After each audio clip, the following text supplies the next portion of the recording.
रुक जाए, सब सो के मुंह खत्म हो जाए। अरे रतिया राम है रे तू मैया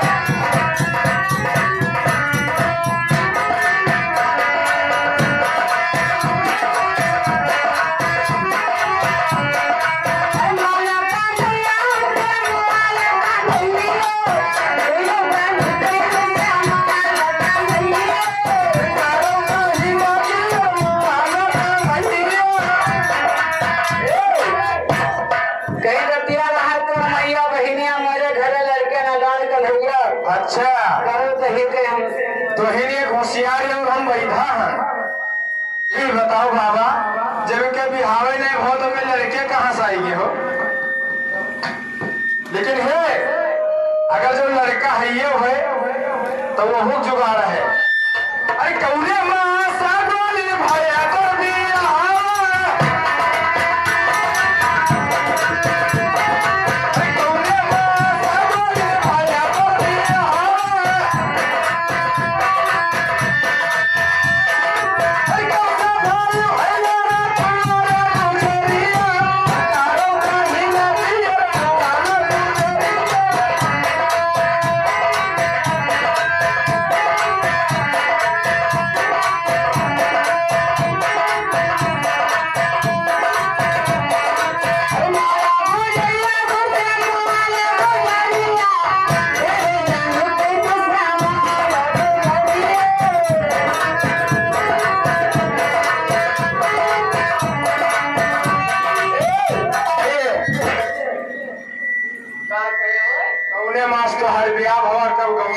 हमारे बिहार के और नहीं भरा। अच्छा बगल में हवा तो लड़के हुई के अरे मोरा नहीं हरा ना है भैया रे घाटी जावा मोरा नहीं हमारा है भैया रे घाटी जावा भैया रे घाटी जावा भैया रे घाटी जावा भैया घाटी जावा भैया रे घाटी जावा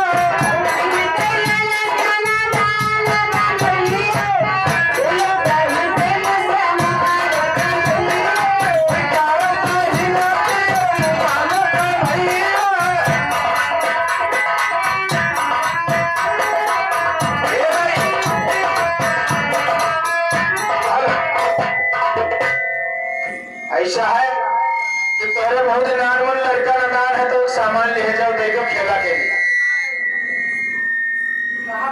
हैं? अरे तोरे लालन का क्या बोले झुलिया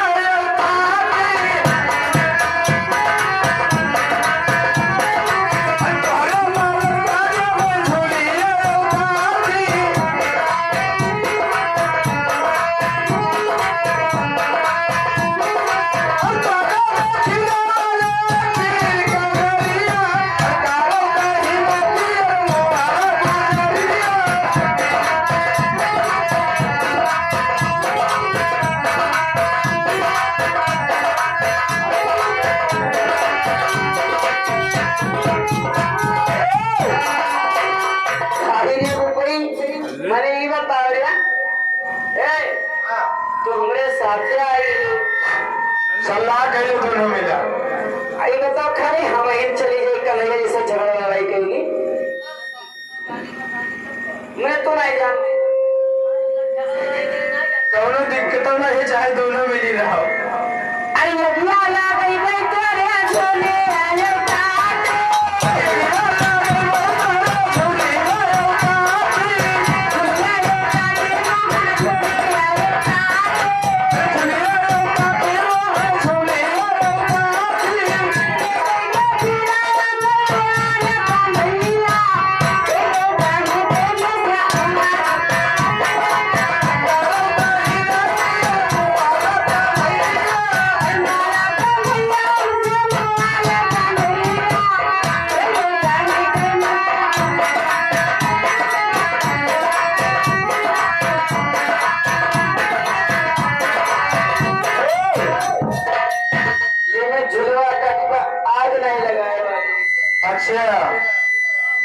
तो बगैर खवाए ही जान ना पड़ी हो